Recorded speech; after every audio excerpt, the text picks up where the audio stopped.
That is some intro right there. Oh, that. I wish that never ended. That was so good. I'm ready to run through a fucking brick wall. Let's go. Yeah, let's do this. And there's two of them. Jake sent through two versions. we can alternate. We can mix it up every week. Hello and welcome to Footy Abroad Season 2. We're here for Season 2025 with the Four Musketeers. What are we? Are we the Avengers? Are we the Outcasts? Are we the Four Musketeers? What are we, guys? Oh, What are we? Apparently we're on the Hangover, apparently, according to the comments. We're the Hangover crew. Who ends up on the roof with the mattress? I kind of feel like that's me. I'm the monkey. I'm the monkey that Zach Galifianakis has. I think I'm the guy getting married. No, Jake, you're the guy getting married. Yeah, that's what I mean. I'm the guy getting married. Pom's the dentist. Yeah, Terry, you're fucking he's Stu. What's his name? He's Stu. Yeah. Stu. Yeah. You're the main dude. I'm Stu. Oh, What I lose that's Stu. Zach Galifianakis. All right. Yeah. That's fine. Anyway, I'm happy to be Zach. Shit. Hey, we made it. We almost didn't, but we did. We made it. We got here. We got here in the end. Yeah. It is good to be here. Thanks for tuning in, everyone. Thanks for those of you who supported last year and got around the show. We're back again. The four of us will be your co-hosts for the entirety of the season this year. Pommy is the permanent fixture. I mean, how could you not? Really? 17 mil. 17 mil, Pom. Good deal there, buddy. Callahan numbers. Yeah, just call me Finn Pomahan.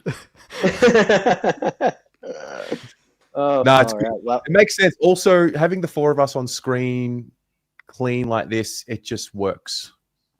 Yeah.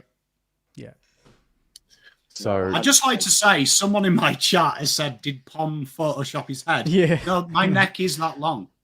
Thanks.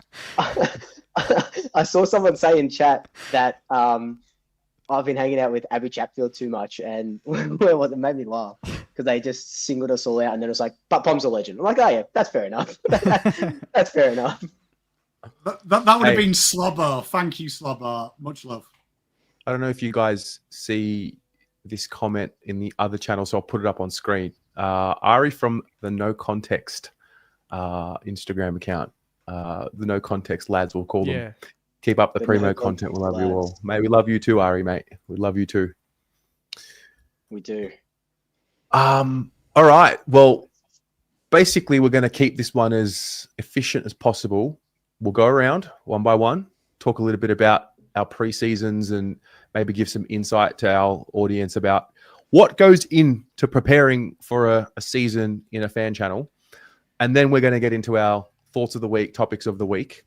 And I guess we'll just see where the show takes us. Maybe we'll go this way clockwise. Pommy, pre-season, what did you learn and how do you prepare for a year of content? Usually, honestly, my off-season last couple of years has been pre-record content, play a lot of golf, eat Pringles. Instead, I am happy to announce that I am 17.2 kgs down from where I was last year and continuing going. And I went on a self-reflection journey. I wasn't happy where my content was going. I wasn't happy in myself, physically, emotionally, and just in life. So I started deep diving, researching YouTube. You'll see Pominos has totally changed now. We're like a completely different entity. And yeah, that was it really. It was like, you know what? I speak a lot about trying to improve yourself. And I'd found myself just in 12 months, I'd stagnated. I actually hated myself. By about December, we finished the thing and I just hated my life.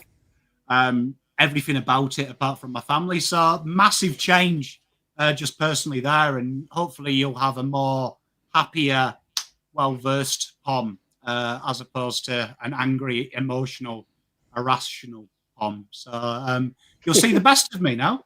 You've got the best of me. I love that, mate. That's good stuff. What's left of you, like your journey? So you've lost 17, did you say? Yeah. It's a great number. That's a great number. No. Still a bit to go. Still a bit to go. So, and a lot more. Just it's something that I've just got to keep doing, man. Do you know what I mean? Like, without getting too deep, I've got 2 young kids. They're both hitting double figures this year. Zane will hit 10. I'm not going to be around forever, and I owe it to them. So, like, I've even homeschooled the kids now as well. Massive changes. They're homeschooled now, trying to take control of what I can actually control. So, yeah, man, like, changes you when you're a dad. It's good taking the piss and having a bit of a laugh, but you know it's real. Do you know what I mean? I want to make sure that I'm the example to them that I was fortunate enough to have when I was their age, when my grandparents adopted me. So making sure I'm a proper example for you guys and girls at home, but also my kids and my wife, and being the man that I say I am. I think that's very important. Yeah, I love that. Jake, what about you, mate? Preseason learnings, and how do you prepare for a year of content? It kind of doesn't really stop with all of the trade news and everything carrying all the way through, but I did post, I don't know if anyone had seen it, but I posted my sort of reflections video at the end of the year, and not to go into too much detail, but last year was a very, very difficult year for just a number of off-camera sort of reasons, and that kind of affected my work rate a little bit. I did all the work, but I wasn't really loving it. But yeah, you kind of have lunches with different people. Terry, we caught up recently and had a good chat, and there's just a light bulb moment where you start to believe in yourself a little bit more, and you can tell people trust you and value what you're putting out, and especially the people watching at home, which is great. Which last year and maybe years before I wasn't really absorbing, but I'm absorbing that now, and now it's all guns blazing. And this show is all about that, you know. The title, Enter Season 2025 with the fire emoji, it just sets the tone, you know. That's the whole year. The whole year is fire emoji. That's what we're here for. You know, we're here to bring the best content possible together as well as individually. And I firmly believe, you know, we're going to deliver some pretty big things on this show, but obviously with our respective channels as well. And we all support each other, which is, I guess, what I didn't tap into as much was, you know, we all follow different clubs and operate in different ways as different people, but we all, you know, have that sort of end goal in mind, and we share the same passion, and to tap into that together just makes me feel amazing. So yeah, that's exactly the reason why I did this show again this year, was because of that connection and the drive. So absolutely pumped, and you know, no doubt the Saints are gonna not let me down. We'll see. We should take a moment, maybe a screenshot, look at our foreheads, look at how calm we all are, look at how happy and relaxed we all are. It's not going to last. It's not going to last, I'll tell you that much. Yeah. And then we'll take another screenshot, the last show of 2025, and see what the season does to us. That's a really good idea. The first minute of the first show of the year, and then the last minute of the last show. The chaos of the last show. Yeah, you'd age some years in that time, I believe. But yeah. It's been good, Terry, so I'm pumped, mate. I'm very excited to be here. Mate, love that. Luke, big off season, mate. Big changes happened. What's going on? It has been... Yeah, it's been a huge off season. I guess same sort of, you know, I can see parallels in what Pommy and Jake sort of said. Like these last 7 or 8 months since July, I was really at my lowest ebb, or one of my lowest ebbs in my life. And I needed to make changes because the depression was hitting really, really hard. So, you know, I documented on Swoop on my Instagram a lot, you know, going back to therapy and stuff like that. I've lost 21 kilos. I've got a couple more tattoos. I went to Europe for 6 weeks, and that absolutely changed me. It was nice to, even though I was still like working in Europe and recording videos because it was during trades and stuff like that, it was nice to sort of separate Swoop from Luke, which I just felt like I couldn't do. So, because last year, kind of like what Jake said, I went through, you know, breakup, moving house, moving back in with my parents for 6 months. My whole world got sort of flipped upside down, and I couldn't really differentiate. I still showed up, but I wasn't giving as much as I could. And, you know, quit my job, went to Europe, and now, I don't know if it's the dumbest or the smartest thing I've ever done, but pursuing Swoop full time is what I've been doing these last 3 or 4 months. But I just feel like, 2025 is going to be just absolutely incredible. And, you know, I'm really not relying on the Pies to to make me feel incredible, because I already feel incredible, and that will just come as a bonus. The universe sort of always provides when you're feeling like this. But I am the fittest, healthiest, happiest I've ever been in my 32 years on this earth. So, and now you can see I'm in a new place now. I'm in Brunswick. I'm a North Sider now. I've got my tea. It's usually a matcha, but it's a tea tonight because I didn't have time to make one. But I'm feeling good. I'm feeling pumped. I said I wouldn't come back on unless we signed Pommy full time. So here we both are. And no, I can't wait for this. I've been looking forward to it. And getting back with the lads, getting back with the Mount Rushmore lads. Yeah, the OGs, mate. That's the original fan channels. No, that's cool, man. I didn't realize. I mean, you clearly look like you've lost weight, and you look sharp. But 21 kilos is a fucking effort, man. 21 kgs, man. The trick is to eat less. Who would have thought eating 2 dozen dumplings in one sitting would be a detriment to my health? You know, so I'm also vegetarian now. So yeah, I'll see what I can do. But yeah, I'm also vegetarian now, so that really helps with not getting a kebab after a club session at 4 a.m. So that's really good. I've spoken about this with Pommy.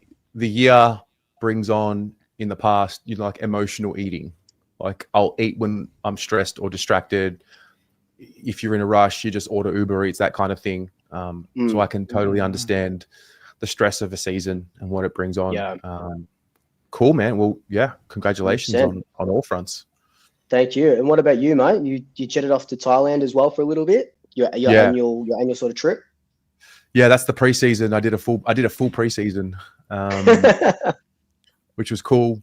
When I got back last year, I did 3 weeks, and I remember getting to that trip last year, and like it was exactly what I needed. And then when I got back, I realized like I needed at least 3 more weeks, and do a full trip. But you got to kind of earn the way to do it. So I was really, I was just grateful that I was able to get there, afford to get there, and spend the 7 weeks. So I spent a month at the camp. I was initially meant to do 6 weeks, and then plans changed. Some friends from last year came down and to the camp, and I ended up leaving after a month, and then we went down to Koh Samui, went down to Copenhagen for like a secret party, which was fun, and then spent the rest of the 3 weeks in Koh Samui training at a different gym. I mean, it was great. Ultimately sharpen up the mind, the body, the soul. Luke, you touched on something there, separating Swoop from Luke. I think it's really important to get out of the bubble, because our identity is this, because we put so much work into our channels, and it's just, there's something about connecting back with who you are and what your values are and those sorts of things when you're in an environment where you can't talk footy because no one knows what footy is. No one cares. Exactly. Yes. Yeah. Yep. No one cares how many subscribers you've got. No one has a pre-existing notion of who you are because they saw a clip on Instagram or YouTube or whatever. So that was refreshing. And I think just tapping into your own power and understanding what your power is and not being afraid of it, that was a big one for me. And then also, I think there's a real power, now that I've come home, I've noticed my whole physical reality has changed completely. The power of leveling with someone in all your relationships, whether it's friends or family, like just having a fucking honest conversation. Like, this is how it used to be. This is what I want from our relationship now. This is how I can show up for you. This is how I need you to show up for me. I think there's a lost art in like just really like having a proper face-to-face leveling with someone instead of bottling it in. And so that's been a bit of a theme coming home. And yeah, that's my preparation for the season. Go and get the shit kicked out of me. Go and do something where you're starting from the bottom. Like, I'm so bad at Muay Thai, like so bad, not in a self-deprecating way, but just learning from the very beginning. And so when you're sparring with guys that are 6'4" and they're beating the crap out of you, it's magic. So that would be my summary of preseason and learnings. And I love that.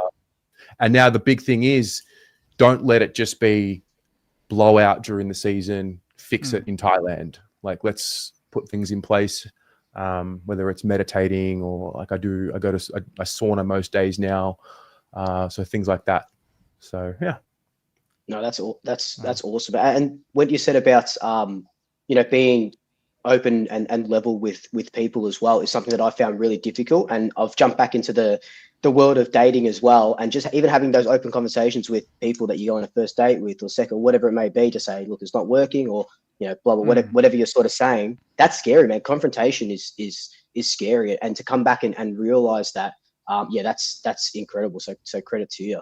It's been, we've all been on a fucking journey these last 12 months, man. Jesus. Therapy. Yeah. That's kind of what we've tied it up is. It's like a little ribbon. It's like, actually, we were just completely destroyed from the season. Because we do a lot. We absorb a lot from all our fan bases and the emotions and our own growth. It's a lot. Yeah.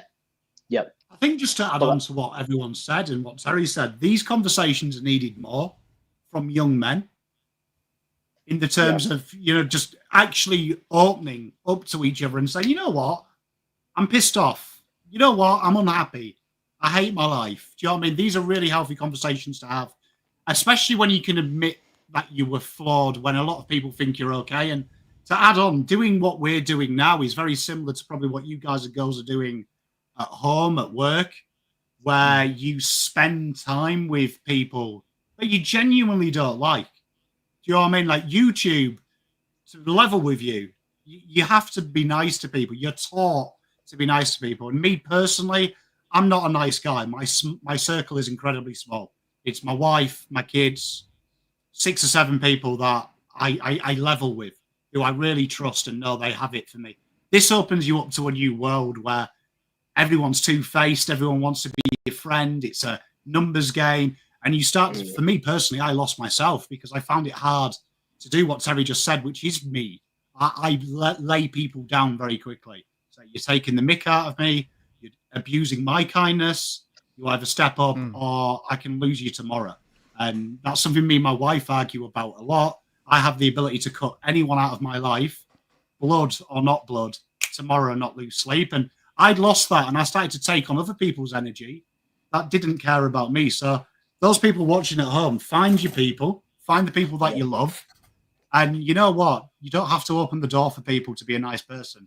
You can be selflessly selfish, and that's very important. Very important. Protect your space 100%. Before you think of spot on. 100%. Well said. Well, we're going to get cracking. We're going to go the other way now. All of us will bring up our topics. Actually, maybe we should give this a little shout. I don't know if you did that already, Luke. You've got someone that donated 5. Yeah, I don't know if I could do that. I didn't know if I could bring it up, but I said it in the group, in the chat. But Mostradamus 90, mate, he's done this, or they've done this before. Absolutely, just incredible. And I've said it before, and I'll say it again. If you're at the G on Saturday, let me buy you a drink or something to eat, just to say thank you, because that is insane. That's insane. So no, thank you so much. Thank you so much. I appreciate it. Great name as well. Great name. Mostradamus is pretty sick. It's pretty sick. Well, mate, why don't you kick us off, and you can start off with obviously what happened over the weekend, because you're the only one who had a game to watch, and then after that you can talk about your thought of the week, topic of the week. Yeah, 100%. Cool. So opening round, everyone's favorite round of the AFL calendar year. So Pies go over to Sydney, get belted by a Giants side that I didn't see coming. I definitely underestimated them with their sort of outs. And they just ran over the top of us. They looked just so slick in their movement, and I can see why now, being there at the game, why everyone has them as sort of premiership favourites, or in the grand final at least. I thought the Pies really lowered their colours, and I've been going to training since November, and what they showed against the Giants was nothing like they've trained. The Giants just ate us up. Didn't let us play our game. And in football, if you don't have, a plan, if you only got a plan A and that goes away, and you don't have anything else, you're cooked. You cooked yourself. And it just looked like we didn't have a plan B to Z, which was which was unfortunate. But the Giants were just too good, and we, there's talks about, are we too old or too slow and stuff. But it wasn't even the old guys that were. It wasn't even the old guys that were doing that. It was the young kids as well. You can see Nick's cramping and Josh is cramping and Reef McInnes and Bo McCreary had like 5 or 6 touches. So it wasn't even just the old guys. It was just everyone was just down, which is unfortunate. But we know that opening round doesn't really count and there's no points given for opening round. So the real stuff starts on Thursday. So that's what I'm excited for. Yeah, fair. Do you get scared when you see Nick go down the way he did and grab the calf? Like obviously it was a cramp, but yeah, because they showed it on the big screen, just him clutching his, and every Collingwood supporter just had, it's like when you see a crash on the freeway, you sort of turn your head. Everyone just looked to the side and no one knew what was going on. And then, then thankfully it was just a cramp, bit of pickle juice. People were saying the pickle juice industry got a massive boost because we had about 6 players go down with cramp. I just think, and I was talking to Pommy about this yesterday, I just think it's really weird that, I'm not a professional athlete, so I don't really know, but that these guys who have been training all summer in the heat are cramping up in the third quarter. But again, I don't know the ins and outs of sports science to sort of know all about that. Yeah. No, that's fair. So no panic button yet. Just it's a marathon, not a sprint. No. Brisbane lost their first 4 games and won the premiership, so should be right.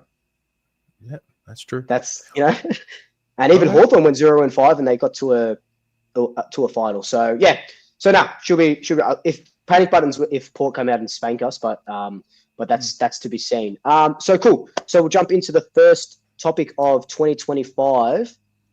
So we know that especially what we do, even what we do is a 24/7 thing because we're all sort of big clubs. But is it a blessing or a curse that there is about 30 football TV shows at the moment? Like on Monday night, there was about 4 or 5. They're all on concurrently. Footy Classified has 2 nights back to back, which is just wild as well. Then now, because you've got Channel 7 doing their own thing, Fox Footy doing their own thing, we saw it a lot because there was only 2 games played at opening round and we were the last game, that every single show just talked about us. And apparently every single show has Kane Corns on it because his head is just popping up everywhere on the AFL app, on Channel 7, on the news. It is just absolutely insane. But doing what we do and, I'm posting the news and I'm posting on Instagram, like updates. I just can't keep up. Or most of the stuff that they're talking about is to just have their airtime. Especially someone like Kane Corns. But I don't know if it's a blessing or a curse to have this many TV shows at the same time. I think it's just too much. There's just way too much going on. Did you boys watch the new On the Couch and 360 with the new hosts? Have any of you watched it? Because I watched some clips of the 360 reviews. Yeah, On the Couch, it's Jack Rewalt hosting, I think, isn't it? Yes. He's the new host, and Gary Lyons on 360. Yeah. So it's then you got it's like Gary Lyons gone from On the Couch to 360. It's not even like fresh faces or fresh ideas. It's just pinch someone from another show and plug a gap there. It's not like, okay, if they're new shows with new people and new ideas, it's like fair enough. But if it's just a duplicate show of another 10 shows with people that used to be on another show moved to another studio, it's like, what's the point? Yeah. Have we seen an AFL media person or ex-player dominate AFL media as much as Kane Corns? Who was the last person to be like...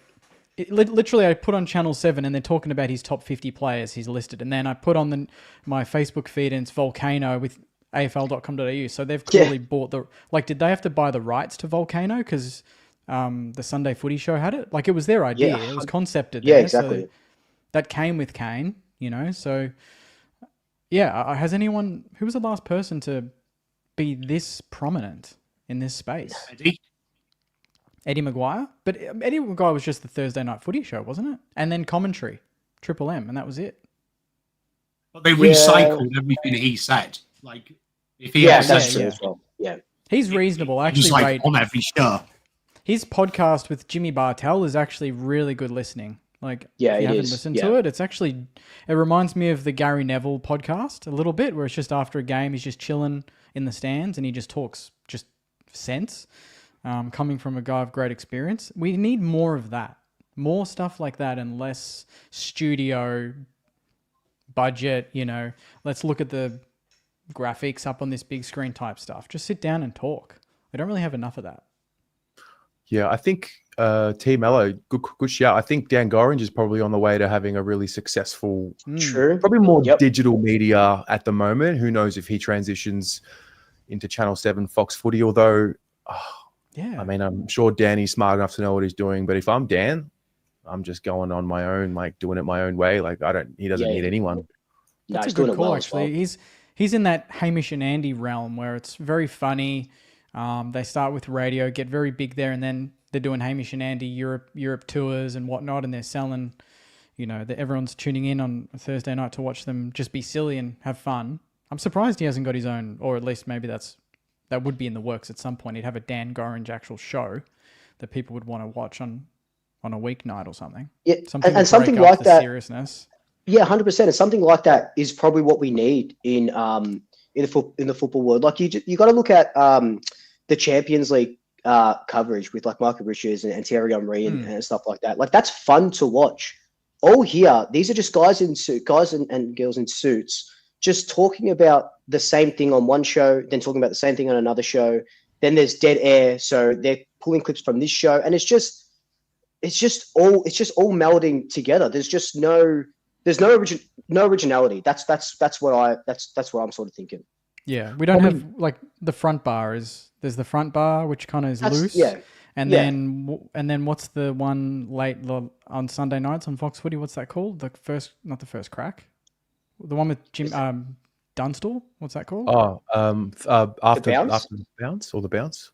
Yeah, The Bounce. something So about those Bounce. are like the two sort of with Andrew Gaze and whatnot. Like they're kind of more the loose footy shows, but it's only really two of them. Yeah. Pommy, you and I had this conversation recently about picking the roles to put into such a show. We're talking about that Champions League show. What have you watched from that? Well, I mean, firstly, just want to give a shout out on our stream. Zave FN just donated 5 memberships. So well done, chat, as well. You all thanked him. So very proud of my chat. They all jumped before I had to tell them to do it. So well done. I think Liam Glover, I couldn't agree more with Liam. I feel the issue with Australian sport in general is they look to America and they take the great bits of American TV, but forget that there's an element. So one of the best football shows I've ever seen is First Take with Stephen A. Ames and Kellerman, right? But Australian media takes the Stephen A. Ames and doesn't realise it needs Kellerman to make it work. And if you watch First Take now Kellerman's gone on and done bigger and better things because he's an analytical genius. It's just Stephen A. Ames shouting and a load of other guys going, right on, Stephen, right on. And they have a token female there who just kind of like mediates it all and can't get a word in edgeways. And it becomes kind of like comedic and memey to me. And I have no offense to Dan does footy, but to me, that's the issue. To me, when I watch sport, I want to be educated. And I think the EPL does it brilliantly. When you look at who they've got, and sort of narrow back to Terry's question, they've got Mick R. Richards, who's the comedian. The one that you'll tune in, and my wife liked watching Mika as well because he just breaks it up from the monotony. Yeah. But then you look at Thierry Henry, analytical genius, an absolute superstar. But he can be a bit too much and a bit too wordy and be too technical. But then you look at when the other shows, they'll have a Roy Keane, the working class hero. He'd break a guy's legs. He says it how it is. A goalkeeper's job's to save and a defender's is to defend. I don't need to hear your stats. But then you also have Jamie Carragher, the working class man, who words it like your uncle would word it down the pub. It's very simple language. And then we've got Gary Neville, the suit, the former player. The suit, though, he comes at it from a brand, PR perspective, why the clubs lie, why the clubs tell mistruths, how it protects players. So between it all, you kind of get everything. You've got the guy taking the piss going, nah, like Roy Keane, you don't need a psychologist. You just need a warm bit of beer and go out there and play for the Guernsey. But then you've got Gary Neville saying, this is why we protect the players and this is what's going on from a business sense. But then you've got Mika, who's telling it from a player's point of view who just loves the game. You've got to have it narrowed down. And when I look at Australian TV and I look at YouTube particularly, podcasts particularly, I'm looking at you. It's basically the same. You've just changed the Muppets slightly. That's all you've done. And I admire Kane Cornes because I think Australians take Kane Cornes the wrong way. A media job is to give your top 50, and it is to make you talk about it. The problem is, what has our media done? It's criticised Kane Cornes' work. It hasn't presented its own 50, though. And that's why I put an open challenge on my channel. I would love Kane Cornes to sit down. I give him my 50. He can say his piece and go, this is not right. But then, together, we work together. We work together. So I feel like we missed that nuance. Kane Cornes, yes, he's annoying, but he's doing his job. He's getting you talking about it. The problem is, all the other nuffies, Sam McClure, they just want to say controversial things because negativity is the same as positivity. No one's actually saying, why do you think this? And how can we expand on this? Because genuinely, it should be, here's your 50 players, here's my 50 players, let's hear yours. And we learn together. But no, and Liam's nailed it. We've just got the same blokes, and they're slightly different. Yeah. That's it. That's a really interesting topic. And there's a shift that's happening. There's some sort of mega play happening, networks against each other. There's I don't know, lads, the perfect storm, if you ask me. Oh, he's got that grin. Something stirring. Rambling, mate. I see it. Rambling, mate. I see it. He's rubbing his hands too. He's like, "Let's go." Did nobody? Does anyone else find it weird as well when you've seen this new? It's what 3.4 billion, 4.2 billion. The deal. I should know this because I've mentioned it on my show 100 times. So this is really bad. That the researchers. It's a big deal. I'm sure it's for some reason 3.4 sounds about right, but all the shows are basically as if they're covering their bases and going, "We've always had a front bar type show, so let's all do it. We've always had a footy class. Let's do the same. Call it something different." No one's gone, let's be innovative. Let's change the game. They've always done it this way. Why don't we take a European model and maybe get a few YouTubers in, or maybe get a live audience? Like that's the first stage we had in the UK. They would have different fan bases come in, and the pundits like David King would have to sit there while a Carlton fan goes, "You said Kerno's rubbish. You're a disgrace." And he had to sit there and calmly describe why he felt that. And there was a media change around because you found people who said it for clicks were quickly exposed when they were confronted by Liam Glover, by Wayne Clough, by Julia Daff. People actually asking, saying, "Why did you say this? Do you really believe it?" And then you started to see the Fugazi unveil when they were like, but, and they were scared. And that opened the door then for a two-way street of media where it's like they had to explain why they said it. And the real good ones could say, Patrick Cripps isn't the top 5 players in the league because X, Y, Z, A, B, C, D, E, F. You don't have to agree with me, but this is my protocol for this list. And then people started to get an appreciation for the journalists, but also feel like they were heard as well. Simple, like, trust me, if anyone's watching out there, you give me $1 million, I'd change AFL football media on Pommy and Oz on my own. I'll give 3.4 million. I think I'll give the agenda setters some credit, though. I might be biased, but Nick Rewalt with Kane Cornes, someone there that will actually say, "Nah, that's bullshit." Yeah. He actually called him out. Like, that's the only way these shows work. You can't have this alpha reporter just say, "This is my top 50 and I'm right," and then no one have the guts to say, "No, I think that's bullshit." Whereas Nick Rewalt will do that. Particularly if it's St Kilda related, but this wasn't St Kilda related, and I love that he was the only one that really wanted to give it back. That's when it's interesting viewing. If you don't have Nick Rewalt there and it's just Kane spatting stuff, which it's like for most of the shows, then it's like, at least someone challenged the thought, let's have that debate. But it's not on every show. You know what's fascinating though, Craig? No, everyone has done it. Everyone has done it in a way. In the terms of they've all taken it and done the most Australian media thing ever, take the piss out of it. Like I read the comment section, and in my video, I went through the comments and said, "This is what's wrong with society. You're saying Kane's wrong. You're saying he's an idiot, but you're not actually asking the right question. What was the formula for this 50? Because, like I said, an opinion can never be wrong. It can be incorrect factually, but if you believe that, that's what the opinion piece is. My opinion is this." But no one in the media has gone, okay, why is Lockie Neal solo down? Why is Sam Darcy there? But then you've said Harley Reid's too raw to be in the top 50 players. But Darcy, you're saying you've done it on potential. There's so much contradiction that no good journalist has gone, okay, Kane, what was the list? What were the rules? Yeah. Which I think is an interesting conversation because there's so many double negatives from what we've learned how his list was formulated. Like you said, Cripps, he's never done it in a grand final. Neil was one of the best players in a grand final, was ranked below Cripps. Yeah. Well, don't you find it funny that you've got the AFL who employ all of these people? All these people work for the AFL when it's all said and done. Yeah. They take money from the league to criticize the league. It's all in one big echo chamber of itself. Like they're all AFL media people. I wouldn't be surprised if a lot of the things you see in newspapers are already cross-referenced with the people that they're going at. Like I wouldn't be surprised if a Kane Corns article, he's already called the person he's about to go at, or the volcano, or Caro's arrow. I just find it so fascinating that we have people who are employed essentially by the AFL to criticize the AFL. It's a fascinating concept.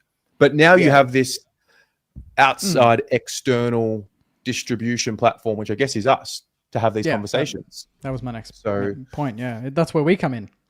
That's where we balance things out a little bit, as much as we can. We don't have a budget though. So one quick one, just between the two networks, how did not one of these executives at either of the networks think of the overlap and having an overlap style for one of their shows? Because they're obsessed with America. They're obsessed with the NBA and that format, and they don't look at the EPL. They don't look at anything to do with what the UK are doing. Yeah. The amount of people in the AFL world that I've talked to about what we do, and I always say AFTV is an inspiration, the Red Men are their inspiration, Goldbridge, these people, they're like, who are they? I'm like, you serious?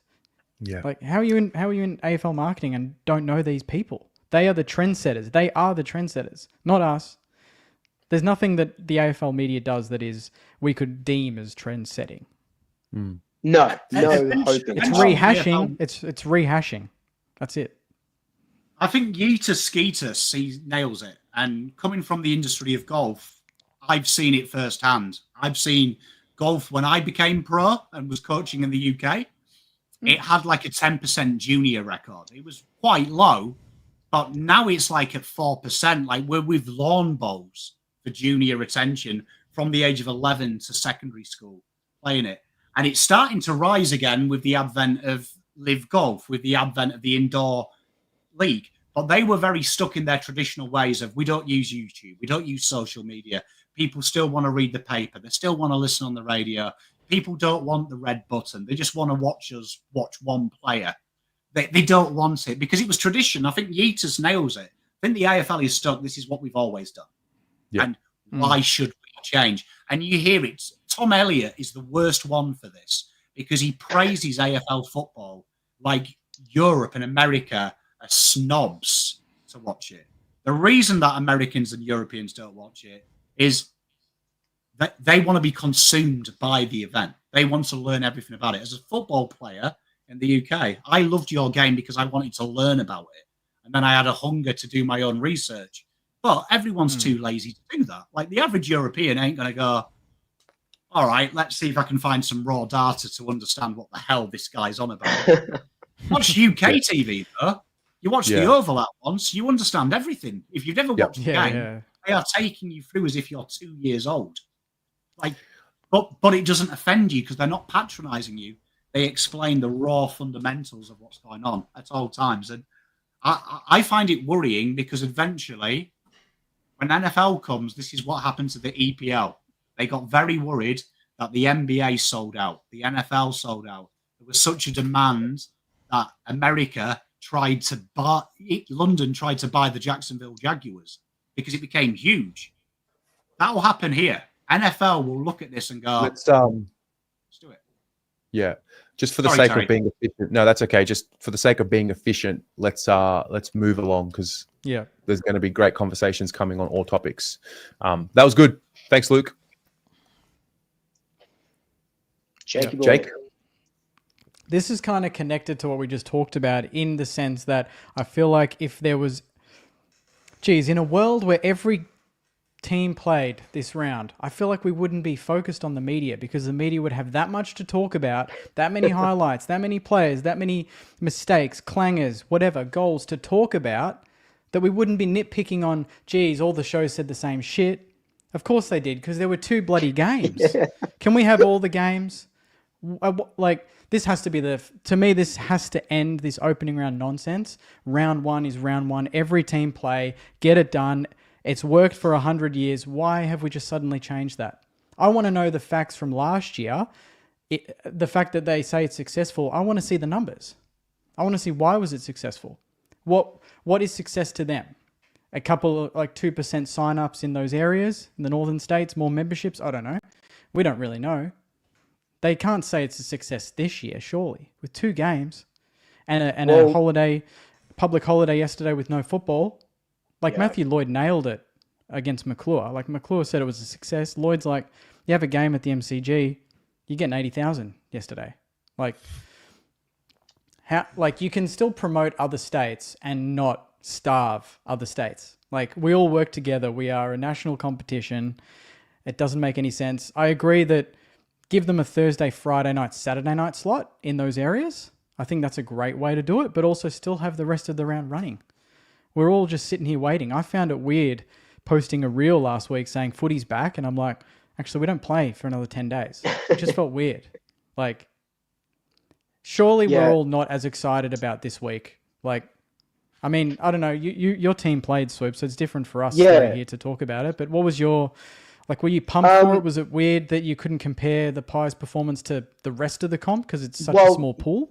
Yeah, 100%. Look, I was pumped for it, obviously, because it was a Pies game. But when the news came out that they were stopping the 2 Queensland games, and I thought they would just scrap the opening round just entirely, just to make it a little bit more even. Because now we've only got 2 rounds, and now the Essendon Gold Coast game is going to be played pre-finals or something, and the Geelong Brisbane game is going to be played round 3 during the bye. So Gold Coast play this week, and then I think next week they've got a bye anyway because that's just how it's been scheduled and stuff, or something really random like that. Look, I've said it on my channel as well. Look, I'm a fan of the concept of opening round with the northern states, but I think it needs to be every single team. If they're going to do it, it needs to be 4 games in Queensland, 4 games in Sydney with all of them. Don't call it opening round, call it fucking Northern States round or something like that if you want to promote it in the Northern States. I think I saw Mitch Cleary tweet today that it will be coming back next year because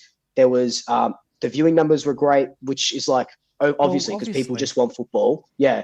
And there was an uptake in, like you said, membership, but they haven't given us any stats. It could just be a 1.5% rise in the Northern States of memberships, and that is technically a rise. But yeah, as a Collingwood fan, watching it, it even got boring. I flew up to Sydney on Saturday night. I was in a pub watching the fucking NRL because there was just no football on. On a Saturday night when it's opening round. So yeah, it was weird, and I guess this is where that sort of debate is. But how can you not start with Thursday night at the G, whatever you guys are going to get, 85, 90,000? It's it doesn't matter that all the talk of the Tigers or whatever. That's when the season starts. That's when the season starts. How do you not launch with literally the grand final replay or something? Brisbane, Sydney, isn't that like a silver platter? Here you go, 2 interstate clubs. Let's put them on the biggest stage Thursday night. Let's get the job done. It would have been postponed anyway, but not even that. I don't even know when the grand final replay is scheduled for the fixture, but they used to do that. I feel didn't they? When we played the Cats round 1 2010, we played them in the Granny 09. I don't know if that was deliberate, but that got a big crowd and it was an awesome game.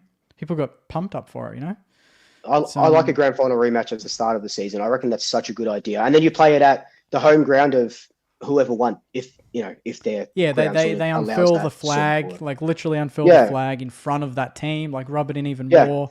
Fireworks, exactly right. Like the heat is on, 100%. sets the tone. But I feel like we've lost a bit of theatre. Like I don't know. There's no big announcement. There's no big show to launch the year. There's nothing to just sink your teeth in. The fact that we didn't even launch the show until this week, it kind of explains a little bit of where we're at. Maybe we're a little bit disorganized to get it sorted, but what's the point?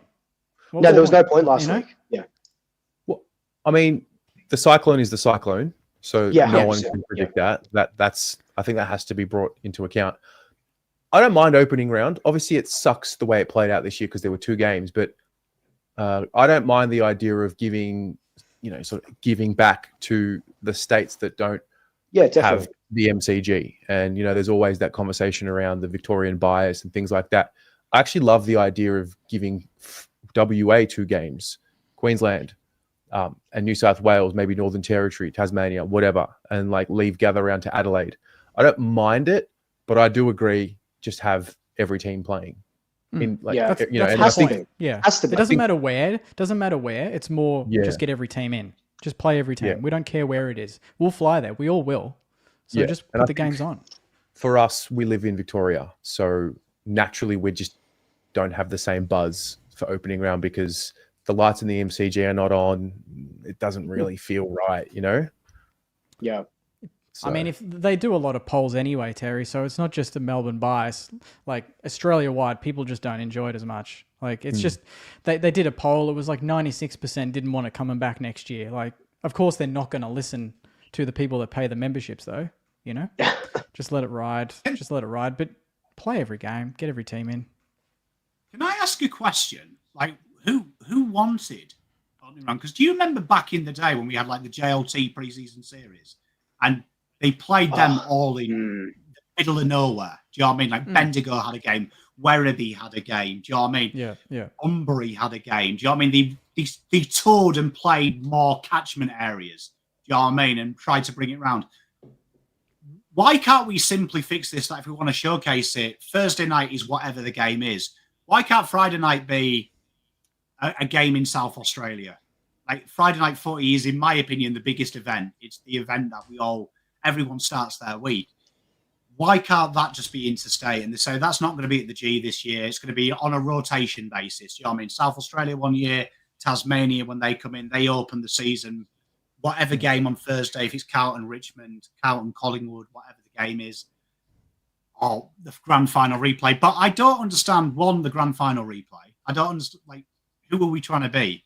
Are we trying to be the British, the English, because they have the Community Shield, which isn't even a real game? Do you know what I mean? No one apart from Arsenal fans counts that as a trophy. Do you know what I mean?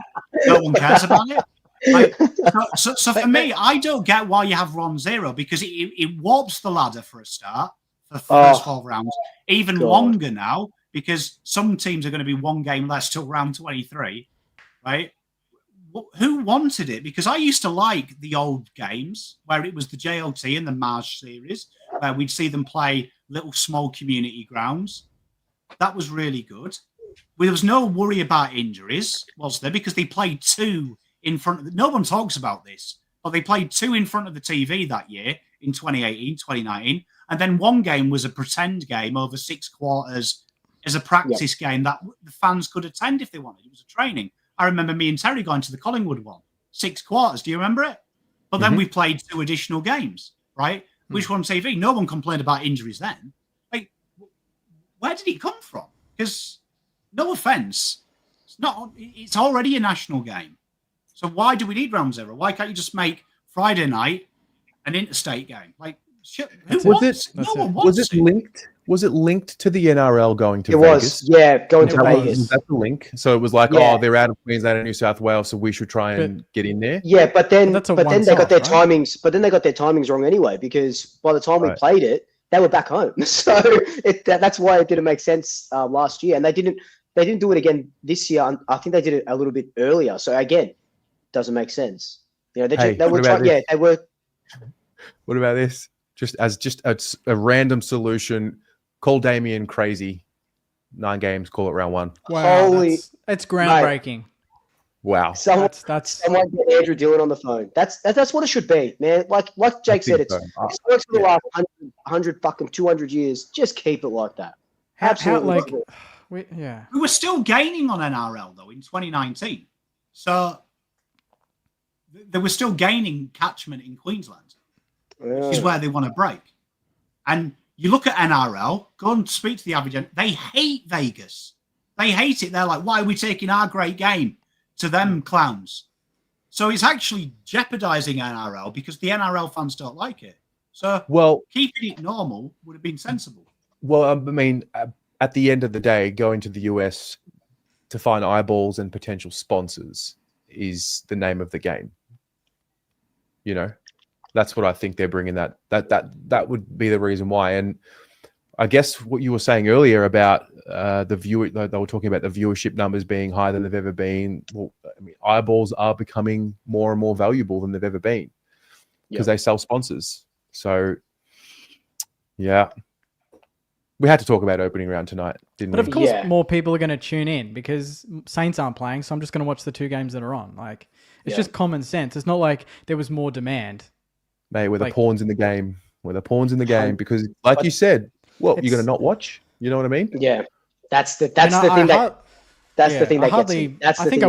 I watched Melbourne Storm more than I watched Collingwood GWS on the weekend, partly because it was a shit game, and then Storm were like 40-0 up in like 2 minutes. I'm like, cool. All right, let's see what their score is going to be. You know, mate. Didn't they just go on a 23-year first round?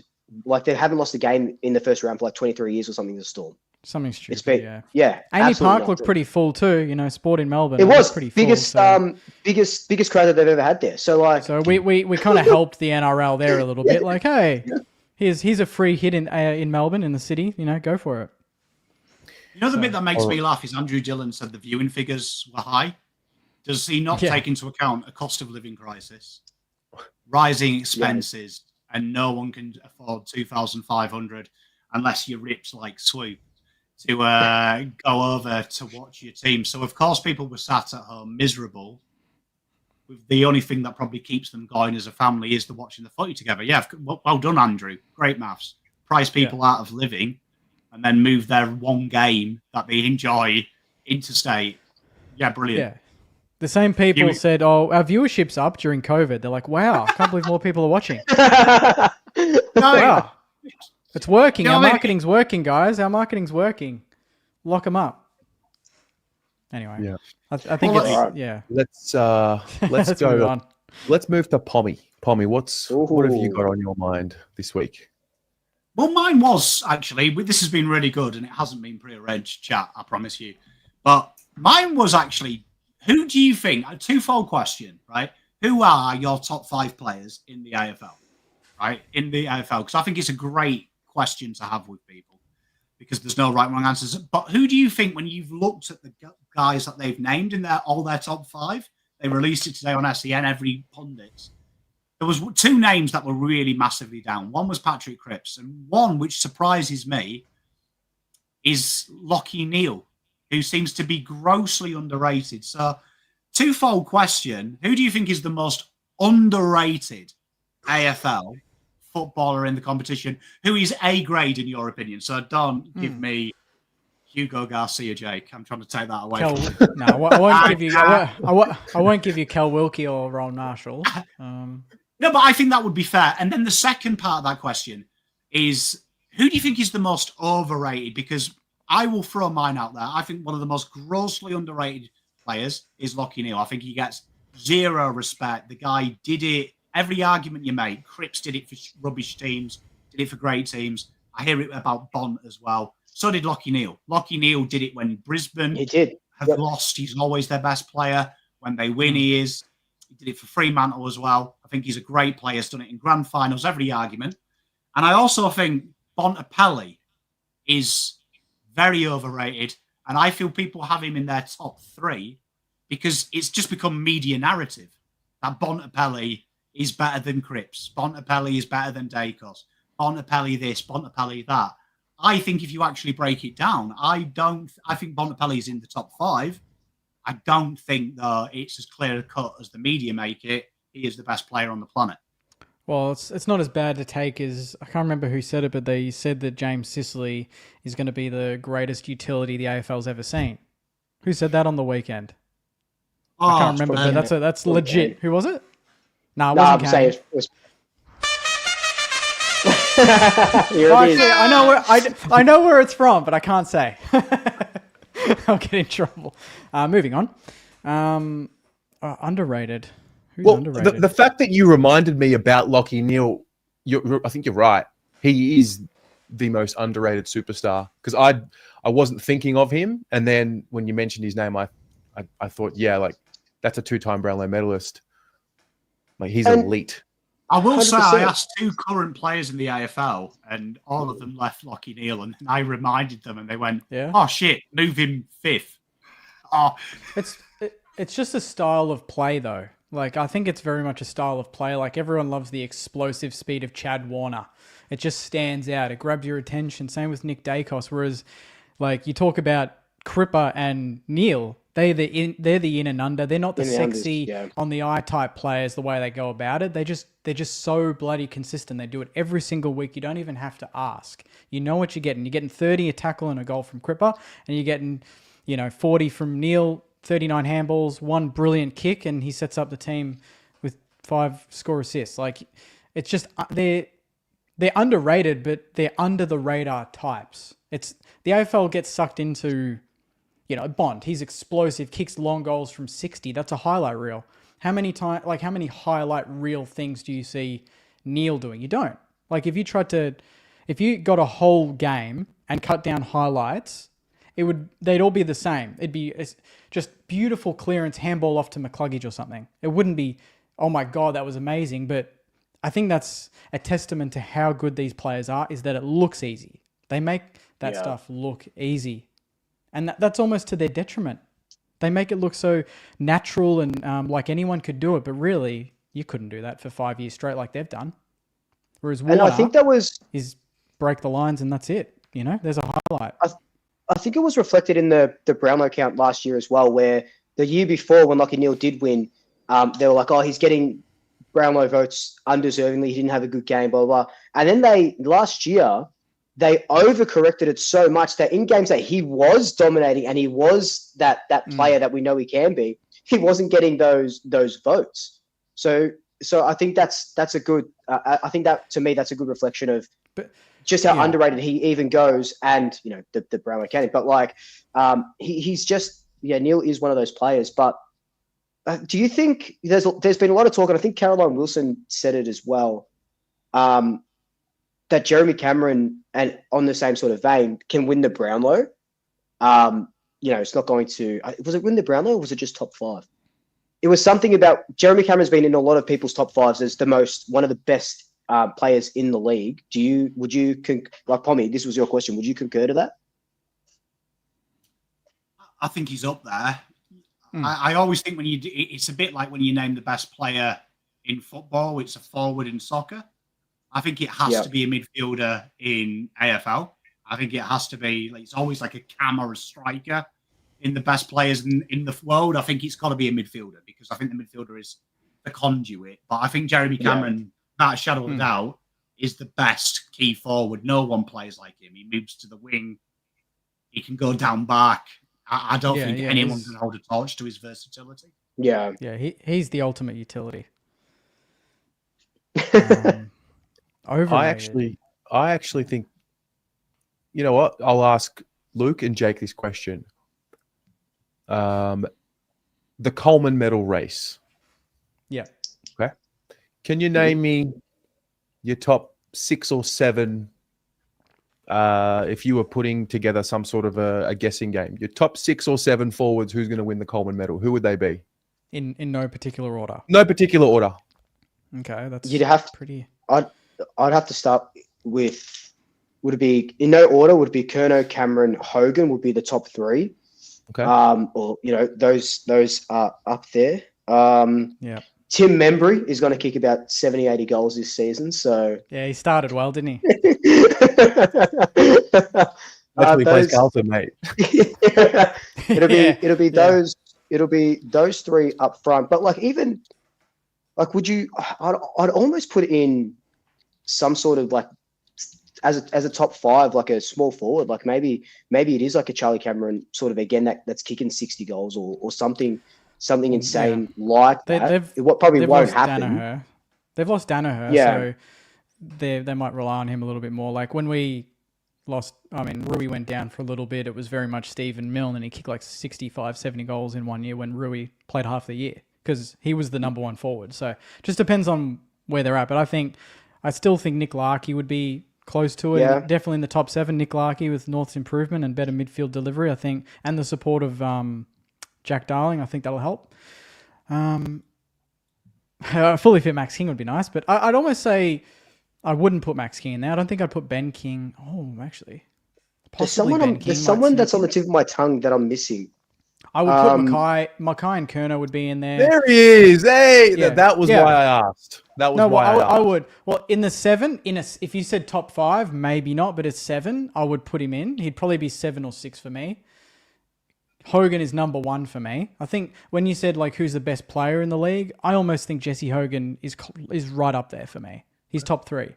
I think he's that good as a forward. Like, why you've got a Mackay agenda on this one? The reason why I asked is talking about underrated players and narratives and how it can sort of hinder a player. Like Harry had a struggle of a year in 2023, goal kicking, just couldn't get it right, and it was just terrible. Like he just had a poor year. Rectified it last year.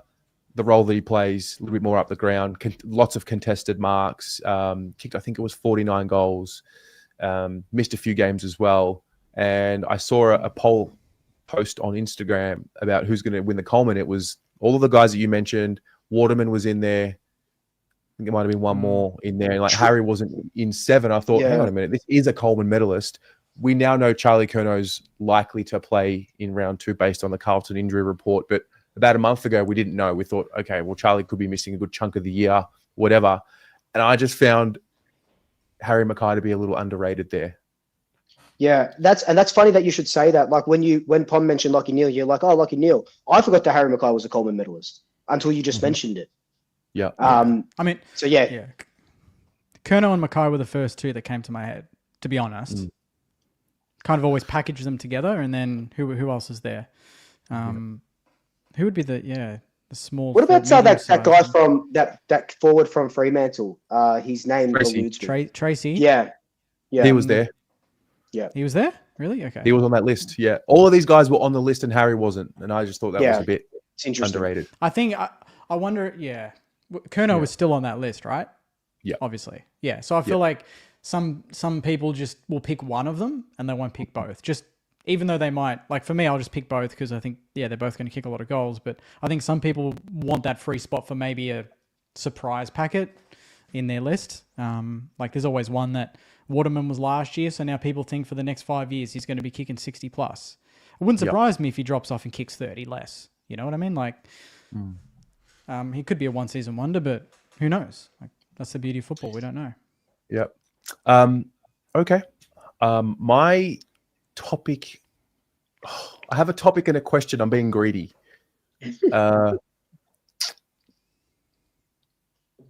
I'll ask the question first, and then we'll go to my topic. The question's a quick one. Nominate a podcast or a creator who you think is on the rise in 2025.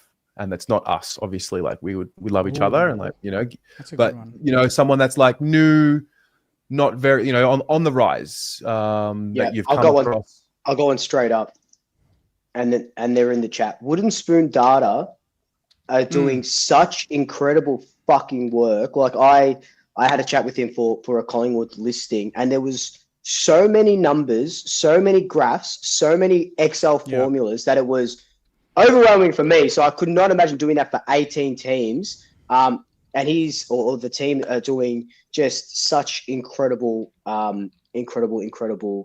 work. But I do have a second one as well, which is nice to see. Kangas TV, Marnie. Yes, yeah, that was going to be I mine, yeah. love. Oh shit! Sorry, I love Mons. No, it's fine. She's doing so good. Yeah, no, she's just hit the ground running. She's been unbelievable. A lot of good interviews, a lot of good content. I'm trying to think of another one now. Give me a sec. I'll go one See if I because got I've come across these guys before, but I was actually on their podcast yesterday. Dos and Toss podcast.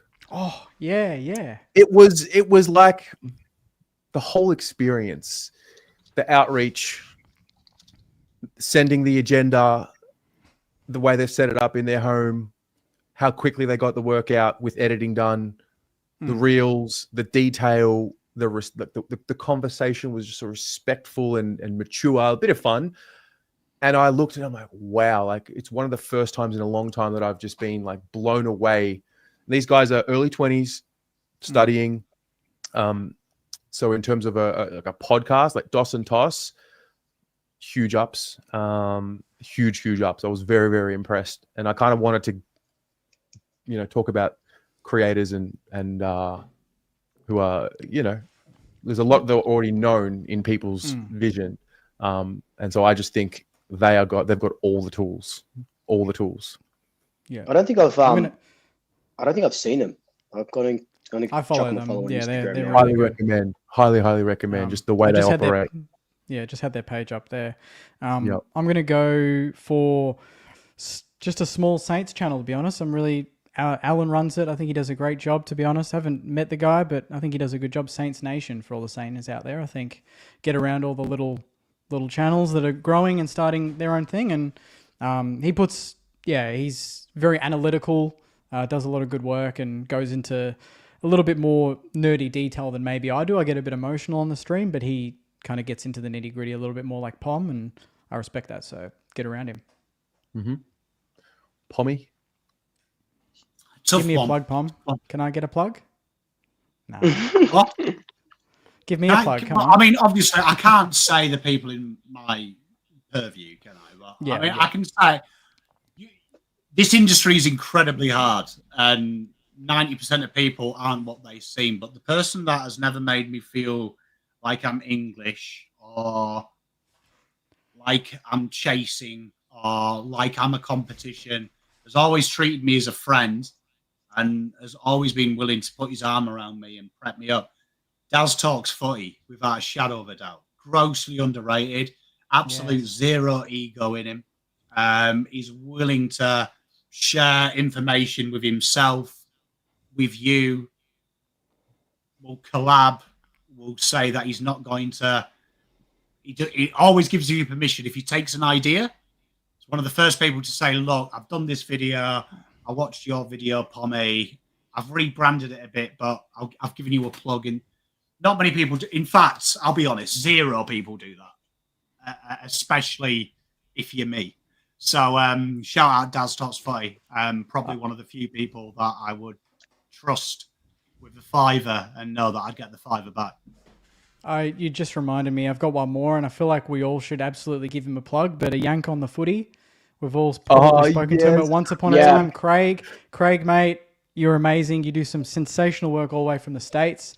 He's a mad Cat supporter. Never seen the Cats live, but he's as passionate a football fan as I've ever spoken to, and he runs a very smooth operation. He's just released 18 episodes of every club pretty much going into this season. He puts in a ton of work.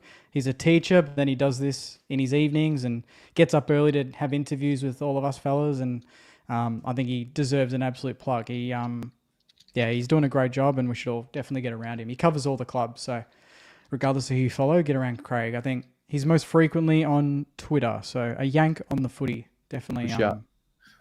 That's a great Can I just idea throw in to go Navy for. Blue Corner as well? If we're talking Carlton, seen Jake's had his own Saints.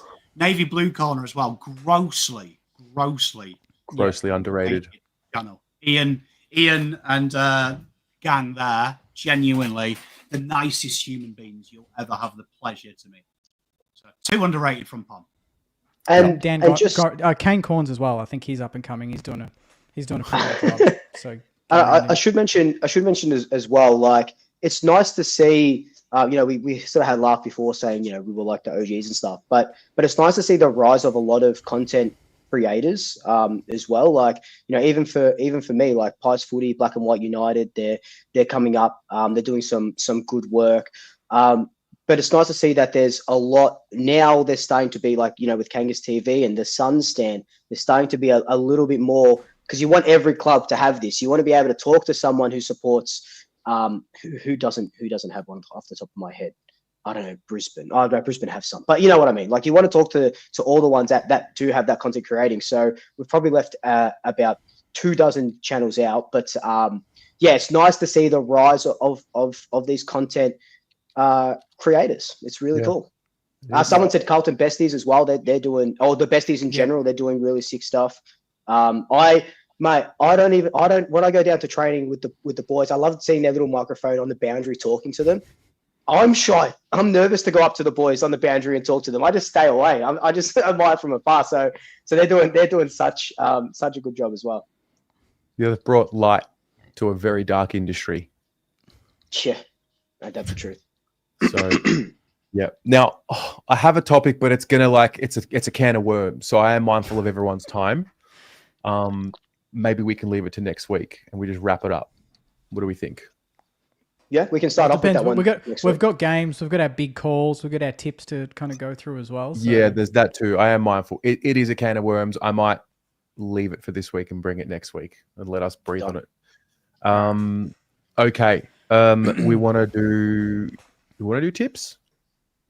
I mean, what did we do last year? It was like our certainty. Our certainty. Yeah. Okay. Yeah. What we'll do is we'll do our lock of the week. Yeah. Our lock of the week, and then we will call it a night. Let's see. I gotta see what are the games. I mean, there's so many games this week. I'm kind of overwhelmed. Man. There's tough games. And you can't pick. There was 2 games this week. Like, yeah, you can't pick the Carlton game. Oh wait, have I done it again? I've done it again, haven't I? Yep. What do you mean? It's got cocky. It's mate. You haven't even played yet. Take it easy. Can we make it sexy as well? Yeah. It's got to be your lock of the week, and then your player lock of the week, like a player performance, like either disposals, goals, something bold for people to keep an eye out player-wise as well. Oh, okay. I'm gonna go my lock of the week, and I think I might have done it in my tips anyway the other day, but I just have a weird feeling about this. Sunday, last game, I think the West Coast Eagles will beat the Gold Coast Suns in Perth.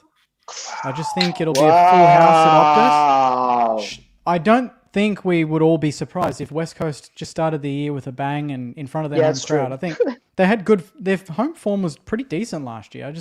Harley Reid, I feel like this is a winnable game for them. Gold Coast away, at home, we wouldn't be surprised, would we, guys? Like, if West Coast just got the job done by 5 goals. I know we expect so much from the Gold Coast Suns, but do we expect the Suns to make finals? I expect them to be between up there, 7th and 11th, one of those, and they'll all be within 4 points of each other or 6 points of each other. I think they'll be right in that mix. I don't know if we haven't, I just feel like I haven't heard that much about the Eagles. It's been so much about Richmond and North and who's going to, North improving, Richmond aren't going to win a game, and then people kind of forget about the Eagles. So I don't know what the consensus is of, are they going to slightly improve? They belted a few teams at Optus last year, just randomly, They beat Melbourne there, I'm pretty sure, pretty comfortably when Harley Reid fended Petrarca. I'm like, surely round 1, you can look at the Suns and go, we could win this. Yeah, new coach. I don't know. It just wouldn't surprise me. So they're going to be my lock. Okay. Love that. Plummy, we got a lock of the week? Lock of the week is Sydney beat Lions. Ooh. Oh. Ooh. Damn. Interesting. That's massive. Back, baby. Cox Bowl. Okay. Anyone going to go North over the Dogs? Luke? Over the Dogs. My lock of the week, I can't remember if I said this on my tipping, but I am, I reckon Fremantle over the Cats at GMHBA. That's a good one. I think Fremantle, if they want to show the footy world that they're ready. And our players we got one of the best midfielders. And if Justin Longmuir wants his contract fucking extended or whatever he's got now, they need to start off the year really strong. And yeah, just the fucking Cats, like I just need to see them lose, Yeah, Freo have won the last 2 at the Cattery. There you go. 4 of the last 7. Well, I didn't even know that. There you go. They've got they've got just a ridiculous record down there. Yep. Oh no. He's got that look on his. He's got to say. I'm gonna leave. I know what he's doing. I'm gonna leave the Saints game alone just because. Out of respect. He wanted to go Adelaide so bad. I did. I'll leave that one for now because I think the D's will beat the Giants at the MCG. Wow. That's a good one. Yeah, I do. I think it'll happen. I think they've beaten them twice the last 2 times, right? Or the Giants have beaten them twice. No, I think the Giants have beaten the D's twice at the MCG the last 2 times. Yeah. That'll be huge for Melbourne if they can fucking knock off the Giants. It's the one and only chance I'm giving the D's to get my love. Mhm. it is Gordon versus Lachlan Keefe, isn't it? Yeah. Which is like versus my youngest kid. Yeah. Yeah. I'll go a little bit wild. Yeah, but The they've got D's Finn beat the Giants. Callahan. They got Finn, mate. Oh, yeah, he had a great game against no one who tackled him. Yeah, I- fucking tell me about it. Eyes were borderline a disgrace. Not borderline. They were. Yeah. they absolutely were. They were poor, but that's okay. All right. That's that. Big one. That's us. And now guys. player lock. Oh, Player player lock. lock. Well, like best on ground type performance, or like Just anything, just a player call. Like a player could Just kick a 4 stat? goals, a player could go 200 on Supercoach. Like just I something think, player specific. Player specific. I think Jai Simpkin is going to towel up the doggies. I think he's in for a big year. After seeing the Indigenous All Stars game, I don't really watch that many other football games. So after seeing him dominate in that game, and now he's sole captain of the club. He's got to pull that team by the scruff of their neck. I don't know, 28-1. It would be my guess for him.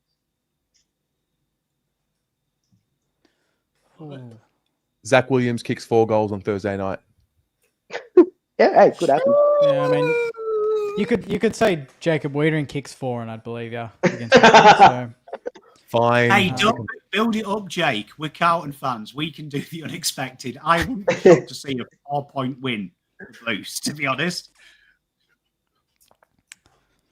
Damn. What's your sexy player, Pom? Well, Jake ponders. Sid Draper wins his Rising Star nomination. Oh, that's 24 touches, 2 goals. Against us? Damn. Nah, it's not happening. We'll tag him. If you're tagging a first-year player, Jack Steele's going straight to him, mate. So just watch out. you've got more problems than I think you've got. Yeah. Head to head with Jack McRae will be fun. No, actually, that's going to be my call. Jack McRae. I mean, it's hard to say now, but I think he'll get maximum coaches' votes, and he'll get the 3 votes at the end of the year for this game. Jack McRae. He'll have 35 kick a goal, best on ground. I like that. Yeah. That's a big call. A sexy call. Is it? Is it? Come back next week when we completely ballsed it up. Can't wait for that.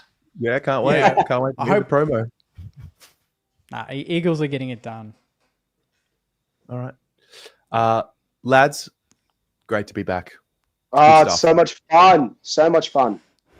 I really enjoy not talking about Carlton. I know. This time next week, we don't have the luxury. We do not have that luxury. Yeah, no, it's good. It's just a window into a different world. Chat, all of you who tuned in, thank you very much. Thank you. Thank you. No matter where everyone. you're watching, before you leave, if you can hit the like button, or if you're not subscribed to the channel that you're watching from, hit the subscribe button. Get around your fan channels. Have a great night. And 7:30 Tuesday nights. That's us, Yep. guys. We'll be back. See you guys. See See you you guys. next week. Thanks a lot. Bye. Go Blues.